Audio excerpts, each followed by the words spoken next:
कहते हैं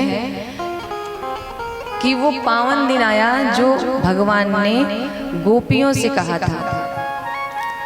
क्या कहा था भगवान ने गोपियों से कि भाई देखो गोपियों, आप सब हमें पति रूप में पाना चाहती हो। भगवान को कौन कौन पति रूप में पाना चाहता है वो हाथ उठाएंगे। अब कुछ मैया हाथ नहीं उठा रही, सोच रही मेरा तो पति यहीं बैठा है, कहीं मैं यहाँ हाथ उठा दी तो घर में जाके बड़ा बवाल होगा, है कि नहीं। कितनी माताओं को डर है कि भाई मेरा तो पति है तो मैं कैसे हाथ उठा दूं भगवान के लिए, वो हाथ उठाएंगे। किसको किसको भगवान पति रूप में चाहिए वो हाथ उठाएंगे। अच्छा, जो पुरुष वर्ग बैठा है, क्या आप सबको भगवान पति रूप में नहीं चाहिए? क्योंकि इस संसार में पुरुष केवल एक है, वो है भगवान श्री हरि। उनके अतिरिक्त इस संसार में कोई पुरुष है ही नहीं, वही एक पुरुष है। तो भगवान गोपियों को वचन दिए थे कि भाई आप हमको पति रूप में पाना चाहती हैं तो ठीक है, मैं आपके मनोरथ को सिद्ध करूंगा।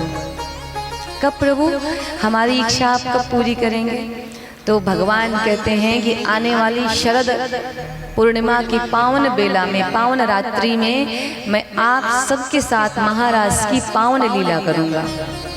धीरे धीरे समय बीता, शुभदेव भगवान कहते हैं परीक्षित, आज वही पावन शरद पूर्णिमा की रात्रि ब्रज में आ गई है।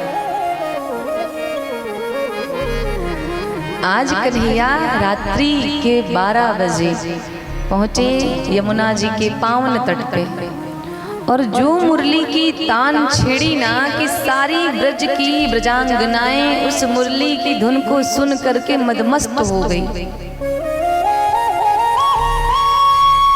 जिन जिनके कानों में वो मुरली की धुन पड़ रही है ना, वो सब कृष्ण की तरफ खिंची जा रही है, सब खिंची जा रही है। कोई गोपी भोजन बना रही थी, कोई गोपी अपनी सास की सेवा कर रही थी, कोई गोपी अपने पति को भोजन करा रही थी, कोई गोपी श्रृंगार कर रही थी, कोई गोपी वस्त्र पहन रही थी।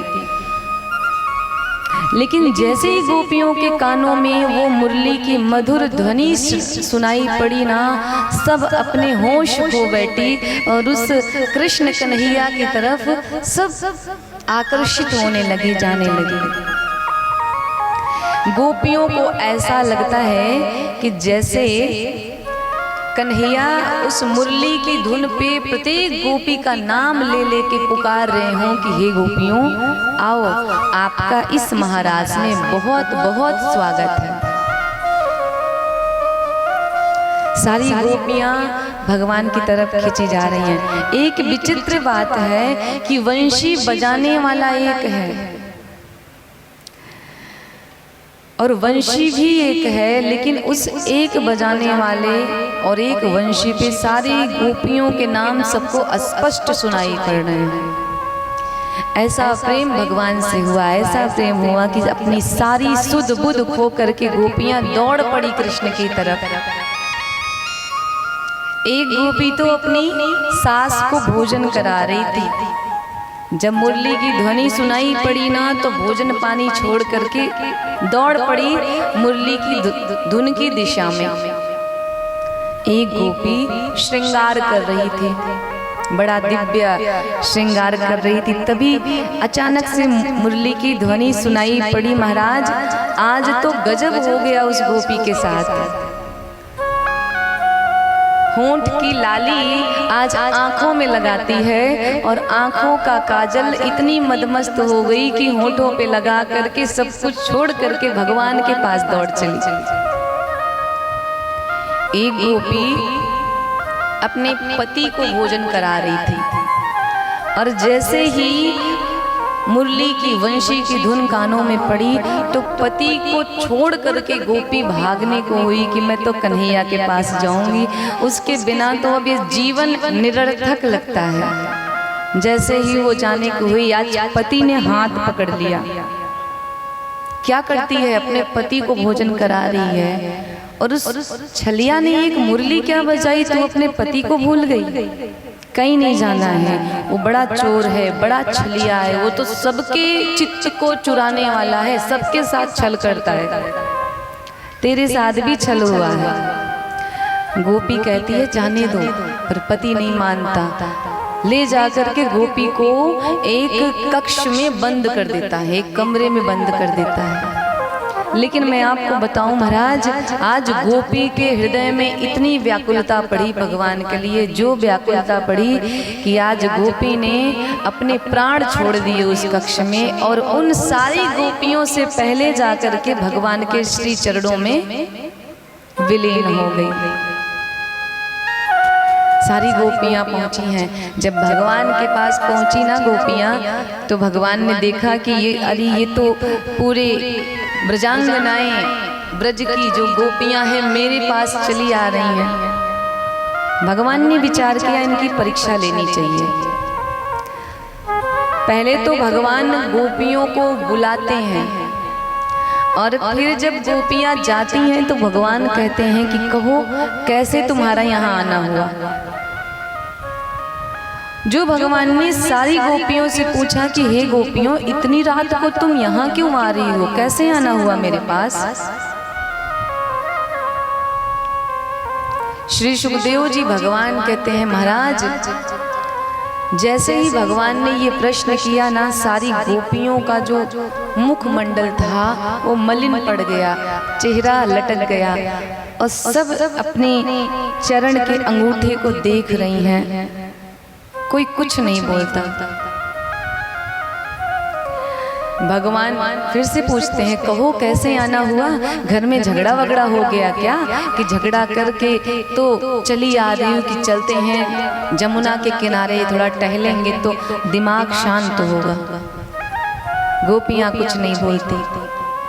फिर पूछते हैं भगवान कि कुछ तो बताओ, इस 12 बजे की अर्धरात्रि में इस सुनसान वन में अकेले क्या करने आई हो, क्यों आई हो। गोपियाँ सोचती हैं ये कितना बड़ा छलिया है, पहले तो बुलाता है और बुलाने के बाद पूछता है कि आप आई क्यों हो।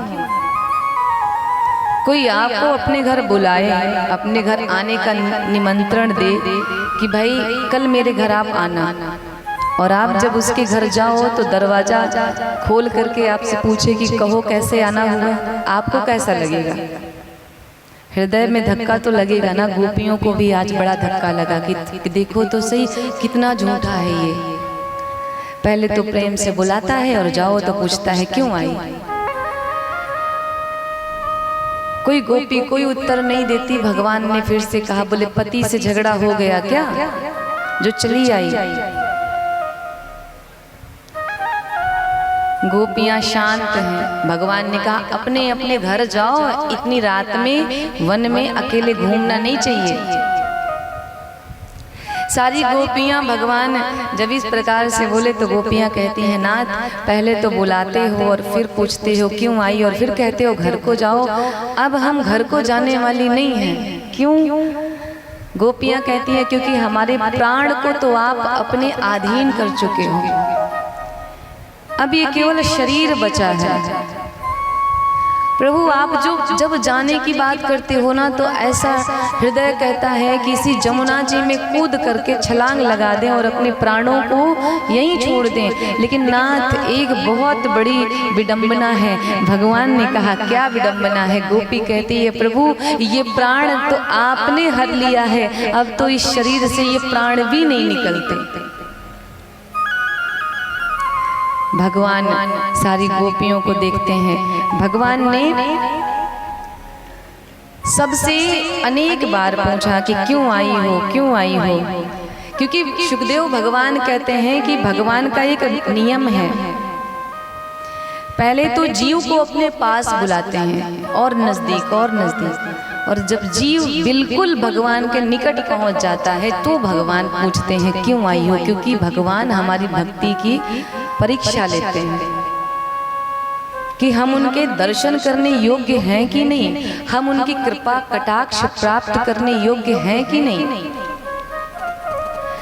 इधर प्रभु ने 10 श्लोकों में गोपियों से ये पूछा कि आप यहाँ पे इतनी रात्रि में आई क्यों हैं, और गोपियों ने 11 श्लोकों में प्रभु को उत्तर दिया कि हे नाथ, मैं आपका प्रेम प्राप्त करने के लिए आपके पास आई हूँ, और जिसे श्रीमद् भागवत में प्रणय गीत कहा जाता है। भगवान ने प्रश्न किया, गोपियों ने उत्तर दिया। भगवान कहते हैं, अरे अपने पति से छल करती हो, मेरी मुरली की धुन छोड़ करके पतियों को छोड़ करके चली आई, ये तो उचित नहीं है।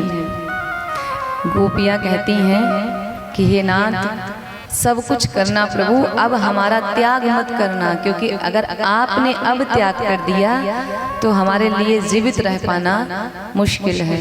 हे नाथ, अब हमें आप ग्रहण कीजिए, नाथ मुझे अपना लीजिए। गोपियाँ व्याकुल हो गई और एक दूसरे की तरफ नेत्रों में अश्रु भर के देखने लगी।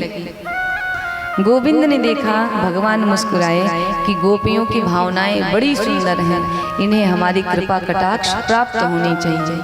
तो भगवान ने क्या किया, गोपियों के साथ महारास प्रारंभ किया।